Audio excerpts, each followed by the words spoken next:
Good afternoon. Welcome, everyone. I am Genevieve Asenjo, your moderator. Thank you for joining us this afternoon for the Through the Wounds, Filipino and Palestine Writers in Relational Solidarity. This panel takes literature as both wound work and world making. Together, Filipino and Palestinian writers bear witness to the wounds of empire, occupation, displacement, erasure, and resistance. The panel explores how writers from different geographies of struggle can speak with one another through listening and imagining otherwise. What does it mean to write not as isolated voice, but as co-dreamers of a liberation? What images of return, resistance, or futurity do our stories share? And where did they diverge, challenge, or provoke?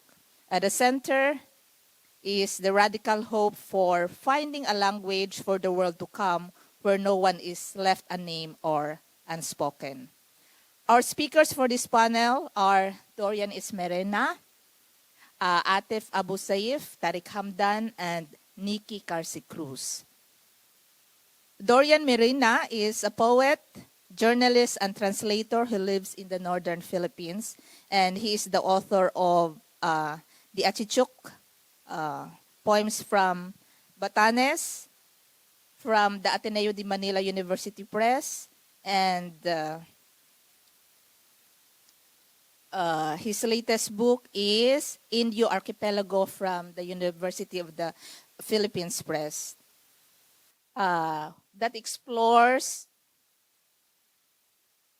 the first encounter between European explorers and indigenous peoples of the Philippines and Southeast Asia.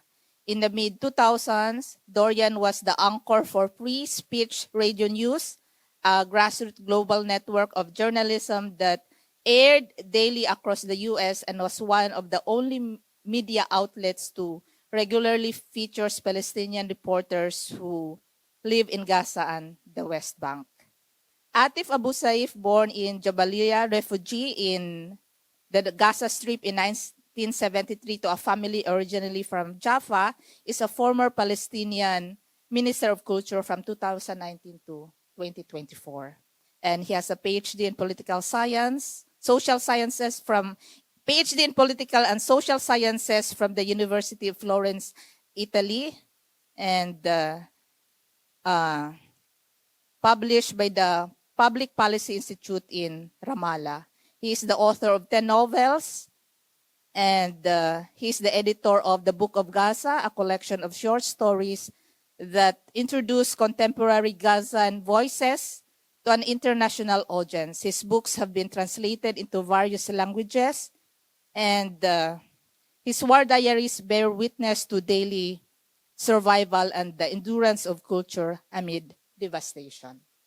So Tarik Hamdan is a Palestinian-French poet and journalist, and he is the author of the Arabic collection Hayna Kuntu Hayfanan Manawiyan, or When I Was a Sperm, and the bilingual Arabic poetry collections Rire et Jesmishant and Exercice the Apprentissage, and active in the Arab media on cultural and human rights issues in the Middle East. He is currently a presenter with MCD Radio at France Media's Monde in Paris.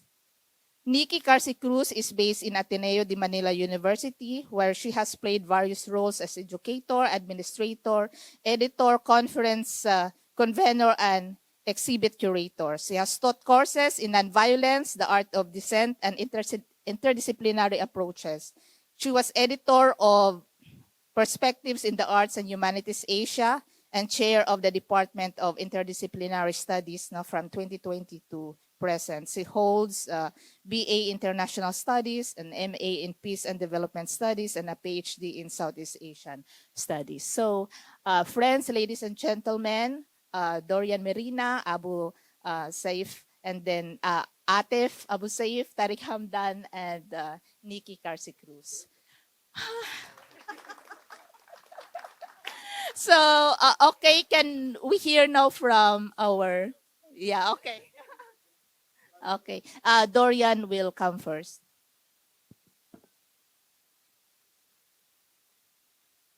Where I live and where my family is from is called Batanes, a very small group of islands in the very north part of the Philippines.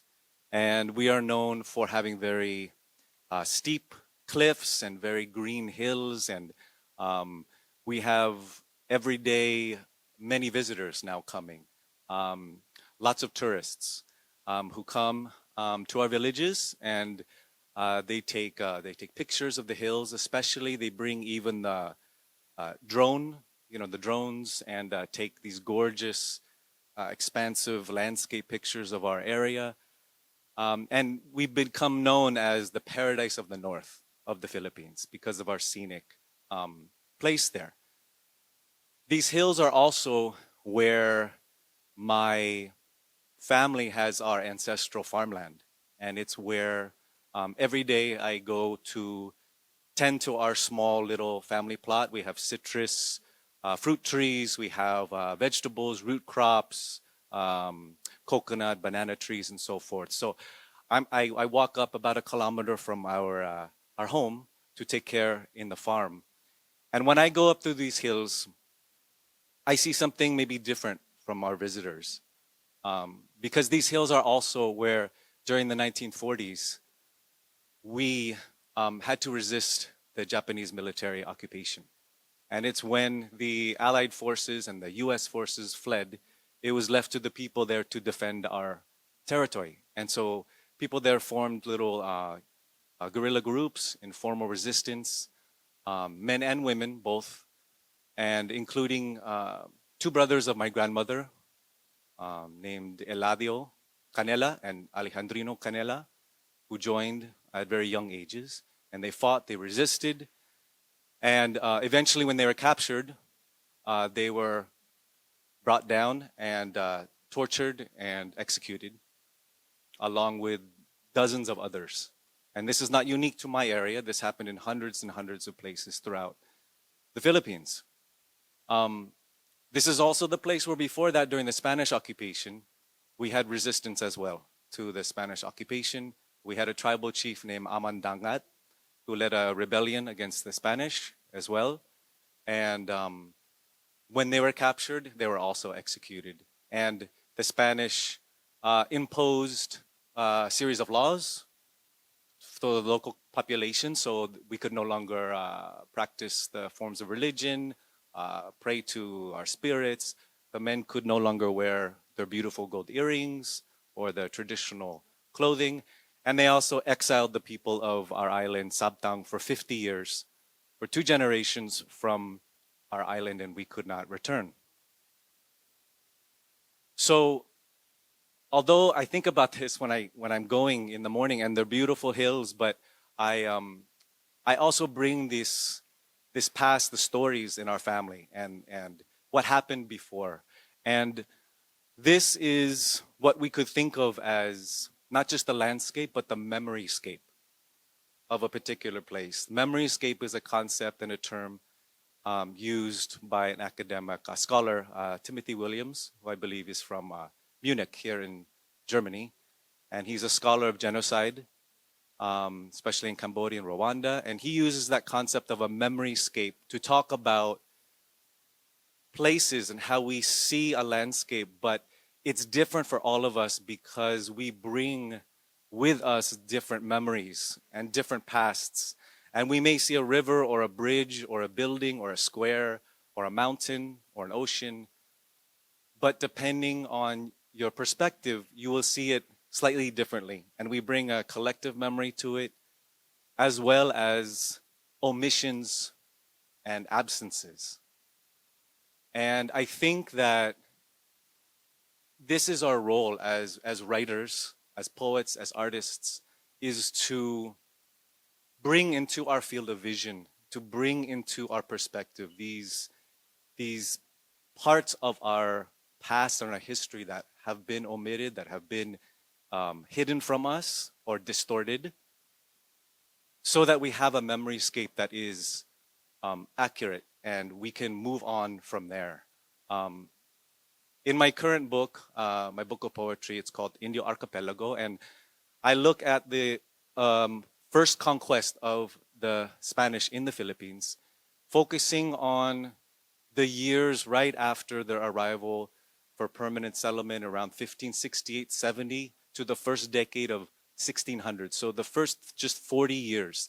And it's a period that's not given as much attention, but I think it's a pivotal moment for our formation as Filipinos, our history, because it's a moment of conflict. It's a moment of upheaval, of transformation. And what the Spanish realized when they came is they didn't first originally impose administrative order or political order or even economic order. What they realized right away, the first thing is they needed to sever the ties or cut the ties between the people and their connection to each other, their connection to the land, their connection to their history, their connection to their ancestors. And there's a line in the book from the point of view of the Spanish where it says, they believed in their spirits with the devotion that we held must be destroyed. And later, it became a war of memory. And I think I want to introduce into our discussion this concept of the memoryscape and what is our role as writers and poets and artists.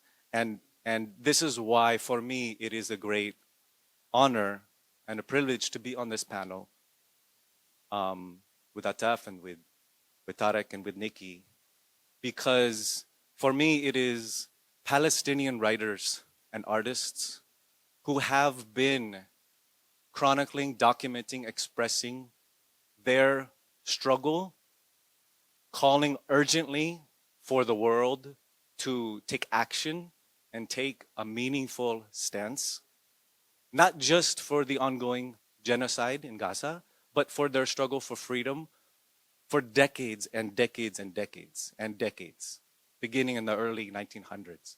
And for me, I take great inspiration, and it's an honor to be here. And with that, I will pass it on to my panelist, to Atef. Thank you. Thank you very much. It was great. Everything is great, especially the last thing. Everything is great. How much I'm going to... Anyway, when you feel bored, just tell me stop, because I can't talk longer. Thank you very much for inviting me. It's my honor to be with my friend here in the panel, and thanks for the Filipino book development for giving me the chance to be here. And I'm not going to talk politics. I'll try to hint on three things. First, why I want to be an author, actually. Because it has to do with what you said about memory and stuff. Actually, I was born for a family, as you mentioned, which comes originally from Jaffa, which was forced to leave Jaffa. And still until now, actually, I have 4 villas. But they're lived by others, they live there. But when I go to Jaffa, I see them. They're mine, actually, by law. Anyway, so my grandmother, Aisha, she was a very rich family, and she was forced to leave Jaffa and blah, blah, blah. Then she lived in a tent in Jabalia, And she grew up as a refugee. Not a grow up, she was over 50. But, when she tells the stories about her heydays in the late 19th century, early 20th century in Jaffa, I think she's until now, for me, she's the most amazing novelist ever in history. But she never wrote a book. She knows how to read and write, because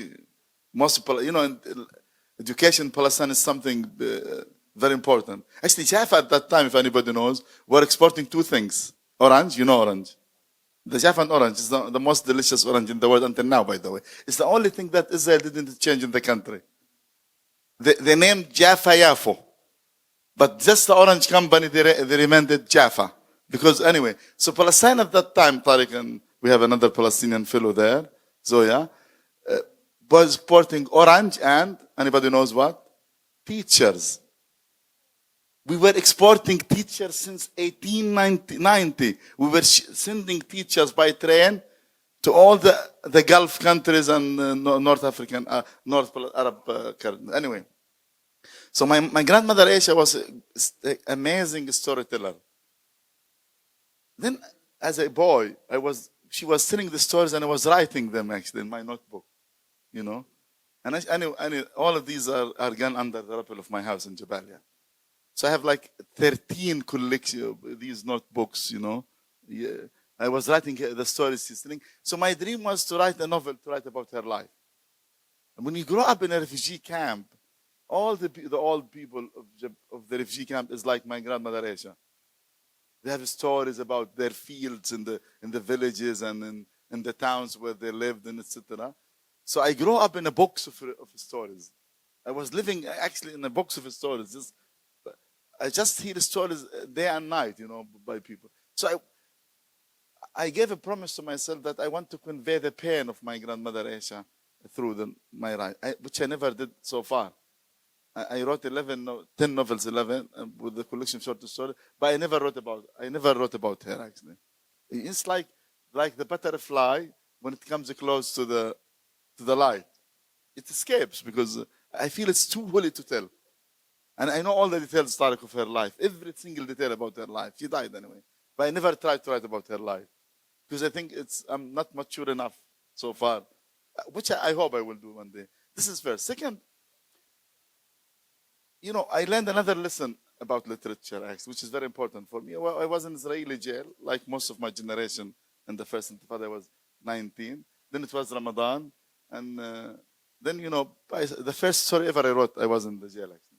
So we wanted to make like cultural events in Ramadan. So I wrote a long story about a mother waiting her son to be released today. So I was describing, I was imagining my mother if I was released, you know. She cleaned the house 10 times. She went to the souk, to the mercato, like 5 times. One time she bought a chicken. No, he doesn't like a chicken. He likes fish more. Then she goes, but no, he likes meat, chef. He likes kifta, you know. Then at the end of the story, which we put in the tent, it was a tent at that time, the prison, the desert. We put it like this. At the end of he's released. Then somebody, when she's hugging him in Air's checkpoint, somebody tells her, oh, they took your other son. I remember at that time, this is a story, it's very naive. But anyway, I remember the reaction of one of the prisoners. He said, you want to tell me that there is no hope? That if her first son is released, and then the Israeli took her second son, this means you're telling me that we should not wait to be released. Because we're going to... So I think this is the most important lesson I ever learned about literature. Literature is not only about having a nice story or a nice even way of narrating it. It should mean something to the readers. Because when people read your book, so they should, you know, get something from it. Because for this prisoner, he's from Shujaiya. And he said it in a very colloquial Gazan accent even. I remember at that time he was very angry, you know. Anyway, so back to the memory. You know, usually, I would say writing is about remembering. It's not about imagination, by the way. Even when we imagine something, we remember that we imagined it. We conceptualize it in front of our eyes and we look to it from distance. Because you're never in writing. You're writing about something. And this is how writing started, as you know, how if anybody studies anthropology, how our ancestors, human beings, started writing, because they want to remember the animals they hunt. For this, they draw in the caves, you know, the animals, especially in the Natufi civilization in near Jerusalem, and you know. So all the paintings are animals of the mountains, and so so it's writing is about remembering. So this is second. In the Palestinian case, we have a very peculiar situation where one of the main wars that the Zionist movement and Israel are launching against our nation is the war of memory. They launched 3 wars against us. The war against our land, take as much land as you can. War against us as humans, kill as much Palestinians or kick them outside. And war against our memory. Remember, October 7 started early in the morning. You know the first Israeli attack where it was? Anybody knows? And I can go to the court for this. I know it very well.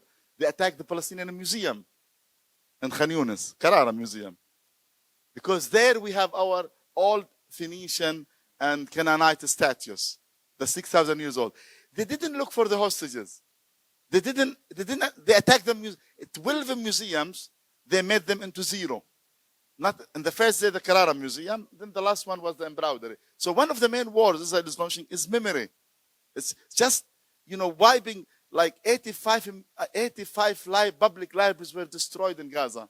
One of them is Gaza Main Library, in which we have our national treasures of all the publications and documents of the Palestinian people in our country since 100 years. So now we lost them all, by the way.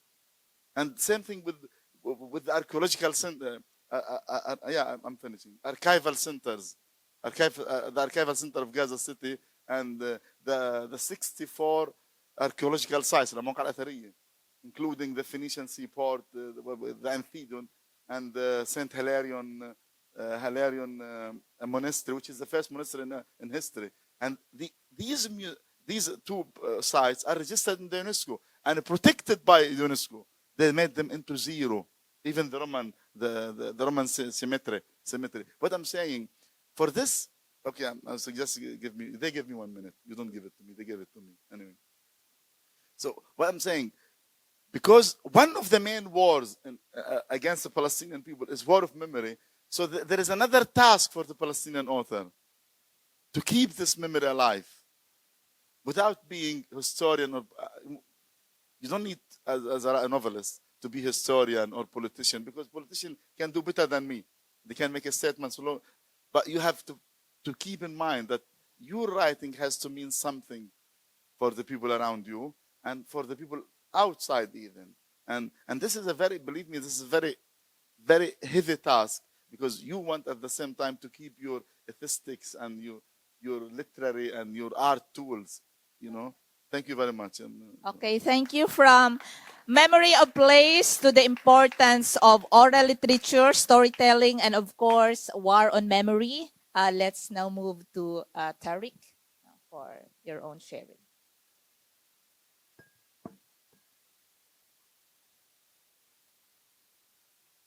Thank you, Jen. A mixture of occupation, coincidence, and boredom together led me to discover literature and writing. At the beginning of the Second Palestinian Intifada, I was very young and living alone in a small apartment in Ramallah. It was a difficult time. Death or arrest awaited anyone who went outside during the Israeli invasion of the city. I found myself trapped in my apartment with nothing occupying me until, by chance, I came across The Mother by Maxim Gorky. The book had been left there by my friend Taufik, who occasionally shared the apartment with me. Later, I learned that my friend Taufik had been shot in the head and killed. Alone, torn between the fear of stepping outside and the threat of being shot by soldiers, writing became my rescue, my remedy. It's becoming also a weapon of resistance and defending, an essential force keeping me from sinking into defeat and weakness. I recall this experience because it helped me to understand the huge wave of literary works that came out of Gaza over the past 2 years during Israeli genocidal war, a war that history will not forget, a war that stands as one of the clearest example of human brutality across time. In the last 2 years, thousands of poems have come out of Gaza, and the number of the writers has multiplied. People writing from the heart of the hell. Despite death, bombing, destruction, hunger, and thirst, writing was the last thing left to them, the only means of survival, resistance, and endurance. This applies to modern Palestinian literature in general, which began at the end of the 19th century, particularly with the rise of Palestinian journalism, the birth of the newspaper association and movement for independence.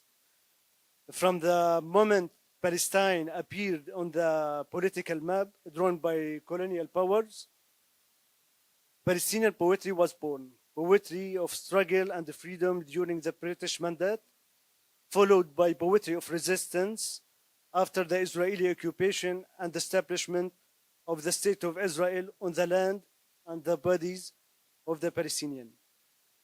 Despite its engagement with pain, this poetry remained attached to life, love, and hope. Over the past 7 decades, since 1948, when Zionist militia seized control of Palestine and declared the State of Israel, until our present day, which has witnessed the latest Israeli genocide that claimed more than 70,000 Palestinian lives, including over 18,000 children and 13,000 women, all before the eyes of the world. Literary writing has never been merely a witness or a way of preserving memories. It has also been an instrument of resistance and a means to expose complicity also. It is impossible to speak of literature without speaking of the reality it springs from. The recent war in Gaza was not only a humanitarian catastrophe, but also it was a moral catastrophe. It painfully exposed the limits of the values, for example, that Europe so proudly proclaimed: democracy, liberty, human rights, and justice. When these principles were put to the test, many voices in Europe fell silent, and some even chose complicity. For us, the echo, that silence, was louder than the sound of the bombs. Since the beginning of the Palestinian Nakba in 1948, Palestinians have understood that when power controls history and narrative, literature remains the closest thing to truth. The winners write the official records, but writers preserve the human ones. That is why literature is also a forum of healing. It touches the wound that power tries to hide and give the language to those who have been stripped of it, reminding us that even when the powerful write history, truth still finds its voice in the words of the powerless. In the recent years, especially in Europe, there have been systematic attempts to silence Palestinian voices. Hundreds of events featuring Palestinian writers, poets, and artists have been cancelled. Their invitation withdrawn. Their platform shut down, not because of hate speech or extremism, but simply because they are Palestinian or stand with the Palestinian cause. Germany stands as one of the most striking examples of this hypocrisy. A country that proudly raises the banners of freedom, democracy, and the human right, yet practice cultural censorship with alarming intensity.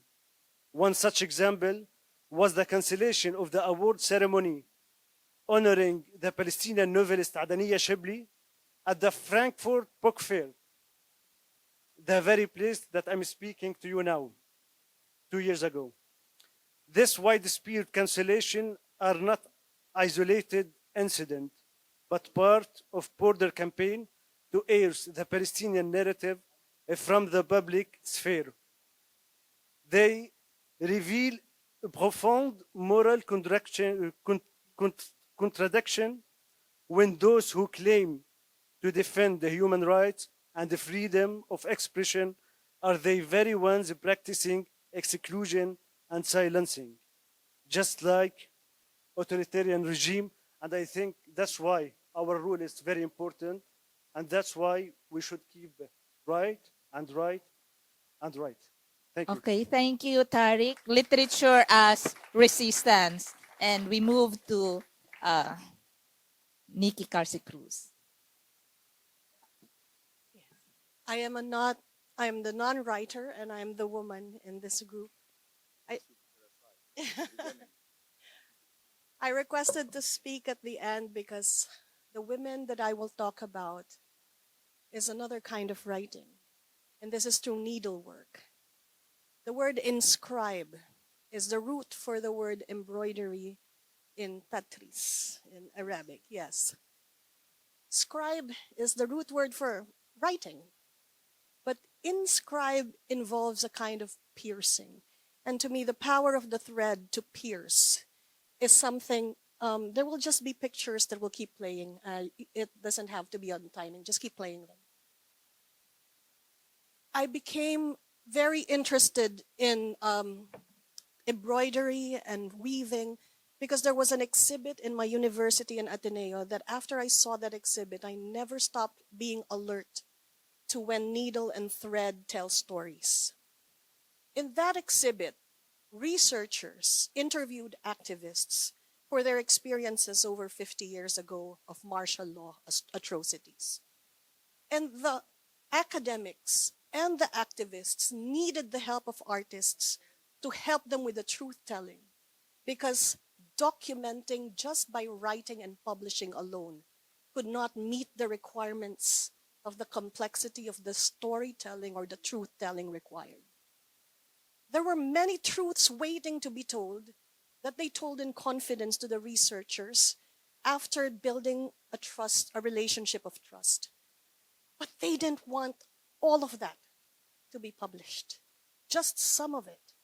Or they were afraid the moment it gets published, they lose control of that memory of how it will be interpreted. There are truths to be told, but only in a certain way. And so the artist comes in, listens with the heart, and uses the power of his creativity to honor the kind of truth-telling required. And so my conversations with the artist, whose job it was to come up with an exhibit that respects the desire for privacy of people who need to tell the truth, but only in a certain way. He took inspiration from techniques of making textiles in the Philippines. The tinalak cloth, the way it is dyed, you tie and knot certain parts so that the dye does not touch certain things. And when it's unfolded, the pattern is unique because of the absence of certain things. Inspired by that, he transferred the words and the accounts of women into ribbons and tied in knots the very delicate memories that they were not willing to share with the public. And then put them in looms that referenced the way that the dye is done in traditional form. It was a display of a truth, not really meant to be read, but meant to remind people there are important truths that should not be forgotten. But we are not invited to nitpick on the details because that is somebody's personal story. So there are layers of truth-telling and there are layers of truth-seeking. And the artist found a way to capture that visually. And he needed the words to tie up the words, but for us not to see the words, to see beyond the words, and just to understand that there are truths too painful for the world to feast on. They shouldn't. In another example of textile, it was just regular everyday clothing, and then the names of the women were sewn on it. And I said, what is that? And my artist friend told me, that to them is their battle uniform. If a military soldier has all the gear, the combat boots, the vest, the bulletproof vest and machine gun holder of magazines, the women only had their everyday clothes. But they fought nonetheless. They had gun in hand and really fought. And they kept the clothes they wore and just put their names on it, showing how almost naked, how vulnerable, and yet they fought. Another piece of work was weaving done in the mountain regions. The women there chose another path. They also didn't want all their stories to be told. They only picked the slogans they agreed with. But they said, we do not embroider, we weave. So lowland women from Bulacan did the weaving of the words on their weaves. So those were different ways in which words were put into textile. Because putting it pen on paper and publishing it was not meeting the needs they had for the delicate way of expressing their truths. And in that sense, the title of that was Weaving Women's Words on the Wounds of War. Reminded me of the title of this panel, and I said, hey, I saw this happening. I traveled recently to South Africa, and I saw in District 6 Museum in Cape Town how women were sewing the dedications that people wrote on big cloths of white. They were fading with time, and the women said, we don't want these messages to fade. So they started the task of embroidering. They could have taken photographs. They could have archived this in digital format, paper format. But putting needle to thread is a quiet, introspective act that tells a person, I'm not just sitting down doing nothing. I can do something. Another root word in Filipino is habi, tahi. Tahi is to put things together, to mend.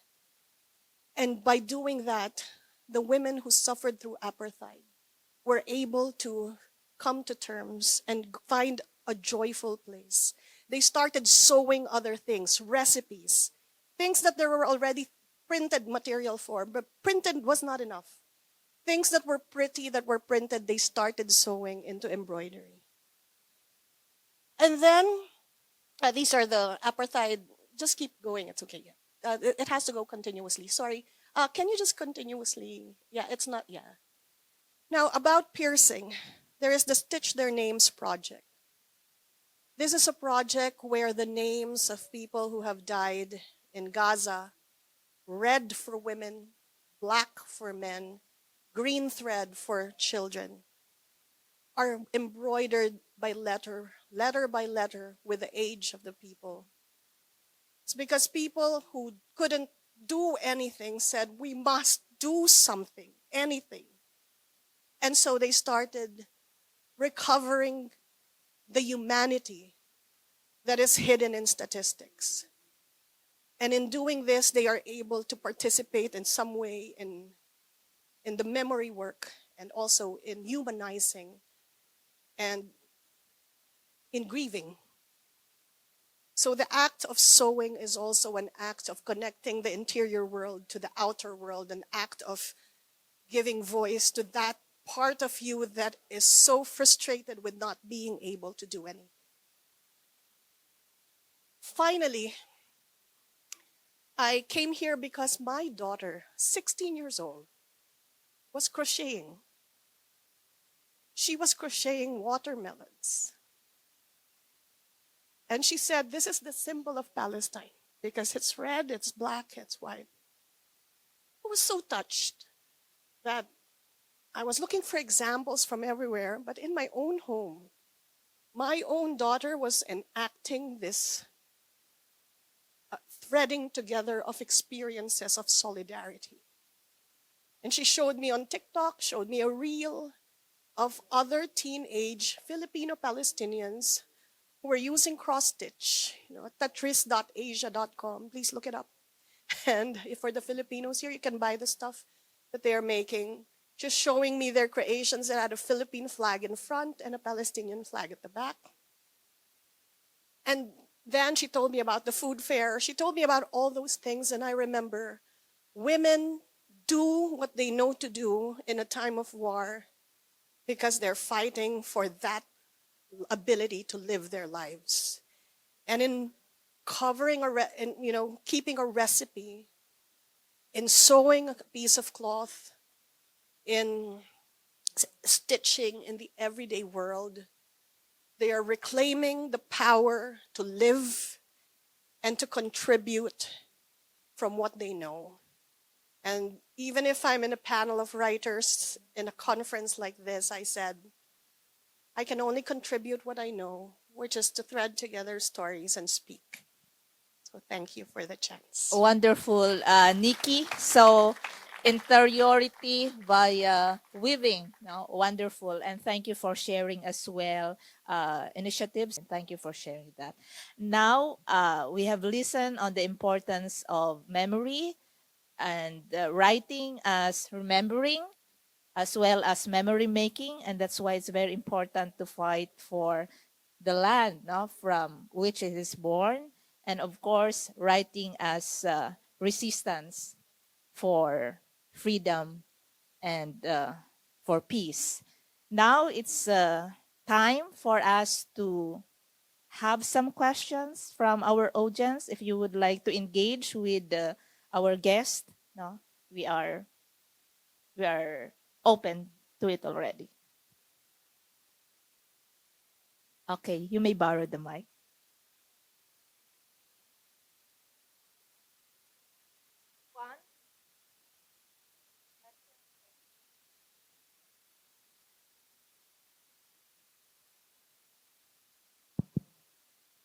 Uh, Thank you. That was very moving. My name is Howie Severino. I'm a journalist from the Philippines. I just want to ask the esteemed Palestinian writers on the stage.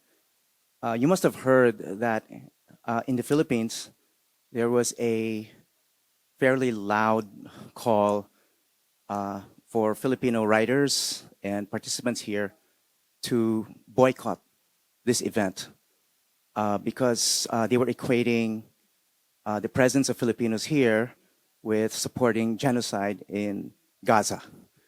I'm just wondering what your thoughts are on this, how much you know about this boycott movement, and what you think of the Filipino presence at the Frankfurt Book Fair. Thank you for that, Sir Howie. I would like to go first. Anyway, yeah. Listen, I didn't hear of this actually, I have to say. And first, second, this boycotting thing, you have to be very careful when you approach it, because you can come and say whatever you want. And this is very important, Tarik, for example, in his speech, he criticized all the steps taken by the German, and there is this website you mentioned last night, archive.com. Yeah. So what I'm saying, it's very easy to say, let's not go. But then somebody else will go. Then your absence is not a gesture of protest.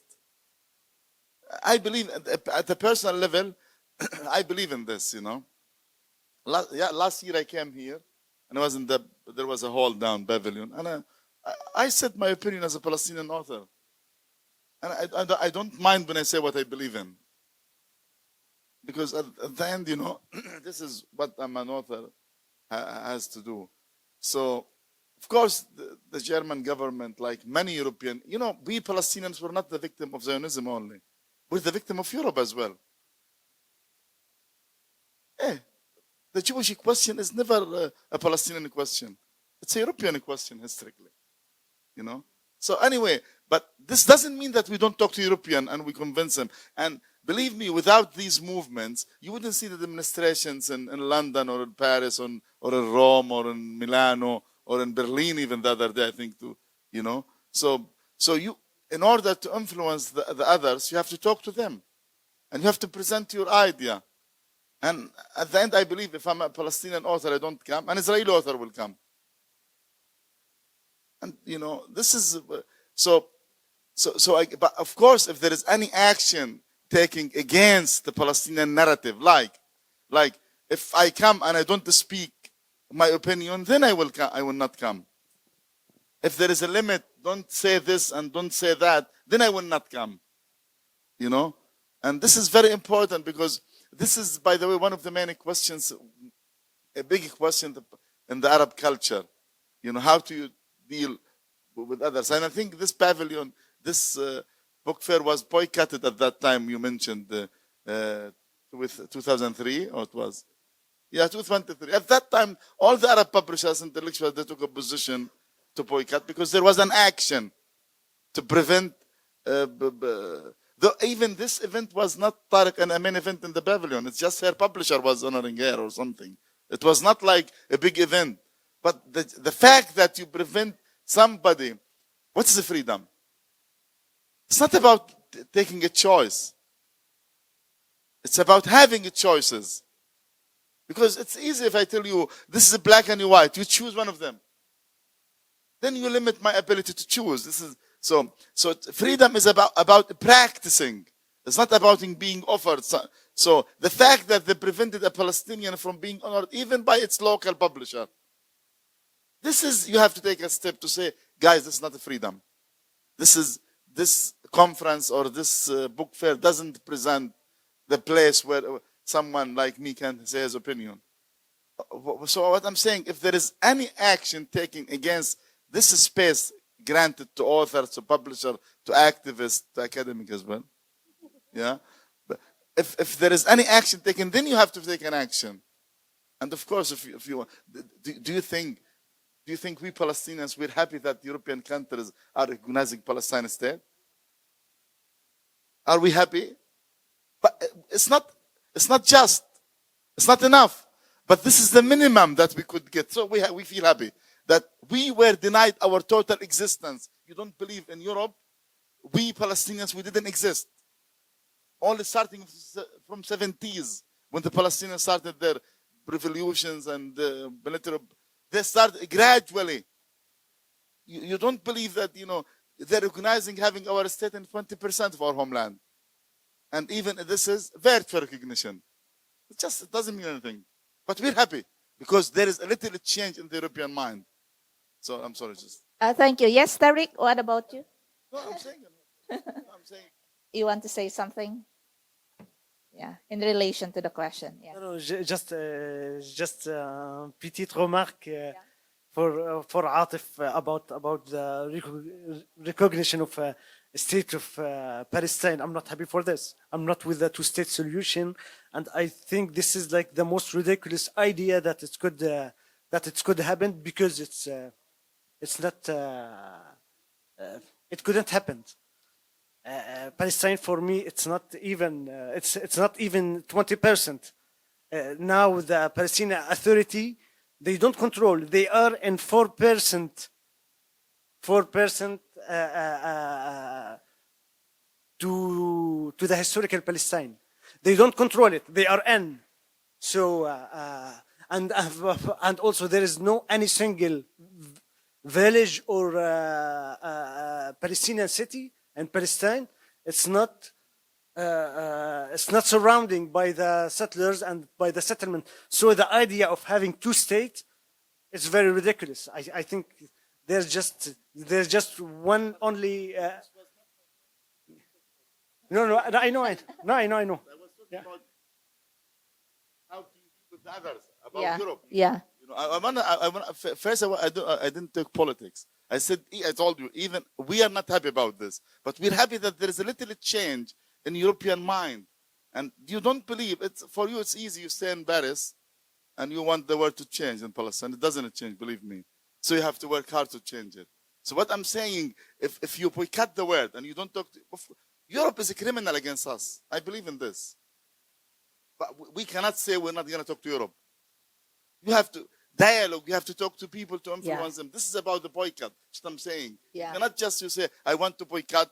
Then things will not change if you boycott. Okay. Yeah. So it's very clear now, that this dialogue, for instance, is very important, and that's why we took initiative, and we work hard for this to happen, and we appreciate your presence here because we believe in dialogue. We believe in conversation, and I think that's the whole point, actually. So thank you for that. Last question. Yeah.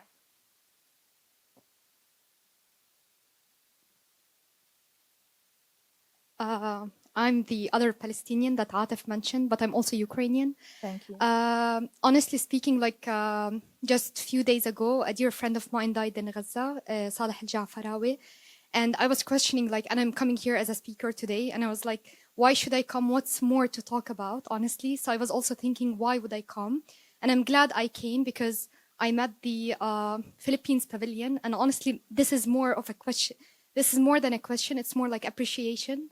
I just want to say that, honestly, ever since I came here yesterday, I've been saying that this is our safe space. And I really felt very safe here. I felt heard and seen in the Philippines Pavilion. And I wasn't expecting that I would come to Frankfurt. Thank you.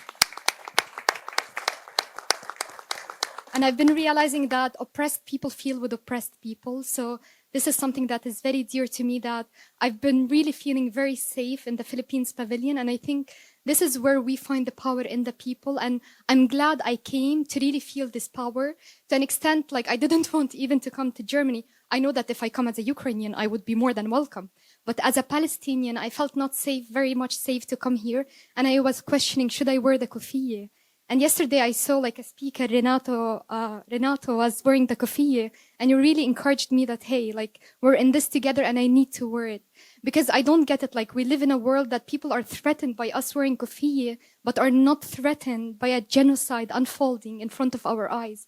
How is this possible? So this is more of appreciation, and thank you for the safe space. Thank you, very So well said. we really And thank you for appreciate it. sharing that. It's Yes. also very important for us Filipinos here. Thank Yeah, you. Thank you so much.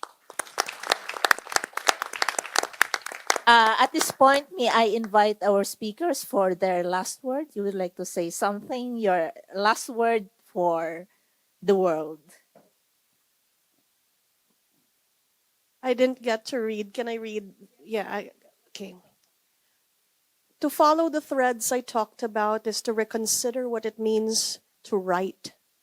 The woven, the stitched, and crocheted surfaces of women's labor remind us that inscription need not specially be on ink or paper or press.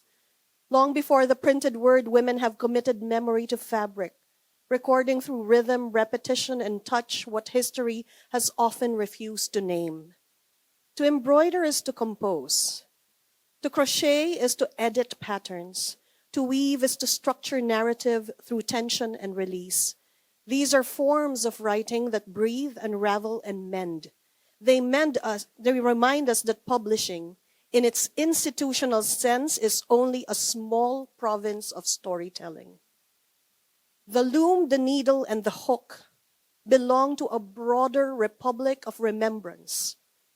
The story cloth of the Hmong people, the tatris, and the crocheted watermelon of my daughter are all manuscripts of their bodies, authored in silence, circulated by hand, and read through the eyes of those who recognize care as a kind of literacy. To expand our notion of writing is to admit that memory resides not only in texts, but also in textures, and that some of the world's most enduring stories are held not in books, but in cloth. Thank you.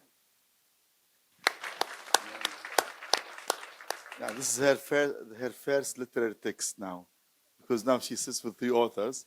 So this is her first literary text. I'm going to talk something about the Palestinian embroidery. You know, because it's very much connected and attached to the memory struggle. You know, we have, I assume, I pretend, you know, I was Minister of Culture, so I will pretend this. We have one of the oldest embroidery, continued traditions of embroidery in history. Actually, the Palestinian embroidery, you see it in the Pharaoh inscriptions. You know, in Egypt, if you look to the Pharaoh inscriptions, you find the Palestinian merchant, the man, Tarik, he's dressed, embroidered clothes. So we have very long tradition of embroidery. One of Israel's main game after they took over our country was to steal our embroidery. So they were dressing the Al-Al. Al-Al is the Israeli air company, the waitresses, you know, the ladies who work with the Palestinian embroidery. And in their celebrations in the embassies in Europe, they asked the woman, the Israeli, to dress it, just to steal it. And when they made Miss of the Universe in Tel Aviv, they forced all Miss of the Universe to dress the embroidery. And they were thinking, wow, this is a very Israeli who? Hey, this is 6,000 years old, before the Bible, before the Torah, and before the Torah, Bible, Quran. Before the 3 religions, this embroidery, we have it. So, and even one of our famous stitches actually is a cross. You know, in Palestine, we have 9 stitches. We have very long tradition in this. 9 stitches. One of them, the cross one. So how come it's Israeli? So this is first. Second, each Palestinian village has its own dress. And I myself, because I come from refugee camp, believe me, when I was until now, if I see the top, we call it top. Actually, when I was a minister, we registered it in the UNESCO. and we managed to register it as international heritage. When I see the dress, I know which village it comes from. And of course, our dress is not only a dress, it's a social and cultural platform. Like, you can know if the woman is married or single from the dress. If she's widow or married. Like, if she's like, if the woman puts a blue color down, this means she's a widow. If she wants to marry, she will make one red line down. No, it's very long tradition. We have and we manage, by the way, and thanks to our ladies, I have to say this, our women, they were founding association each neighborhood in the village, in the towns and the village and the village camps to teach young generations on how to do embroidery. And so, and even I think in your WhatsApp you put the Safad dress, because for a Palestinian woman it's a must, even if she lives in Europe. She puts in her WhatsApp the dress of her town, Safad, which is in the north, in the Galilee, you know. So embroidery in Palestine is part of the identity. Actually, the word tatriz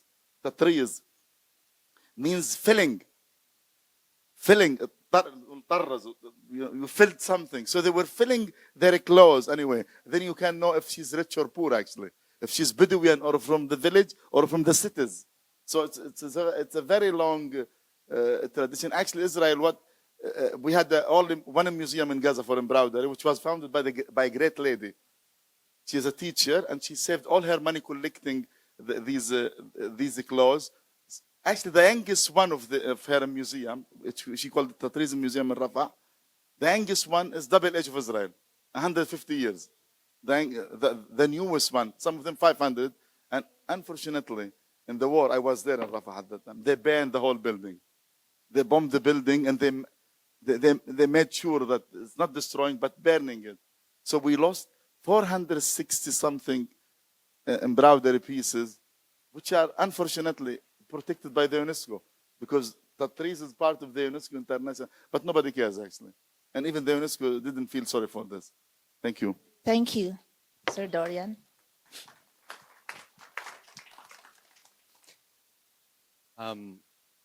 Well, at the festival here, there's been a lot of discussion about Jose Rizal, our national hero. So maybe in closing, I will just invoke his spirit and his legacy, because one of the things he did was he adopted this term indio during the last part of his life. And indio during that time was used to humiliate the Filipino, to belittle the Filipino, to demean the Filipino, saying you're not good enough, you're not even a mestizo, you're not, with this very stratified social class, right? But he and others adopted this term indio, and I see that as a call for solidarity. He was very aware of what was happening during that time, the late 1800s, of even the indigenous populations in America that were being attacked and their land was being taken and stolen. He's very aware of what's happening in the rest of the America and the rest of the colonies, very aware of that. And part of his call for liberation and for revolution was this international solidarity with Southeast Asia, other Asian places, and even in the Americas. And this is partly why I titled my book Indio Archipelago, to bring to us this call for solidarity with other people in the world. And I began my talk talking about memory, and maybe I would just end by saying that memory does need to translate to deeper engagement and to action, especially when we're confronted with injustices and we're confronted with silences in the world. Our role as artists, I believe, is to translate that call into action as well. So thank you for being part of this conversation. Thank you for being part of this gathering where we try to address these issues that sometimes can be uncomfortable, sometimes can be tense, but are necessary to approach as artists and as writers. Thank you. Thank you, Sir Dorian. Yes, our friend Tarik. I forget what I should do. Your last words, your word. last message, your truth telling. Last word, I don't know, maybe resist. Resist by fighting, Yeah. by making love, by writing, resist to be exist. Yeah. Voila. Yeah, to be alive. Okay. So yeah, and this is just the beginning. No, so solidarity is not static. It is a living practice. No, and this is just one of the many beginnings. I would like to thank and kindly give a hand to our very brave speakers, no, for their Thank you. truth telling, and thank you for joining us here and for providing us this safe space. Thank you very much. And sorry for being emotional.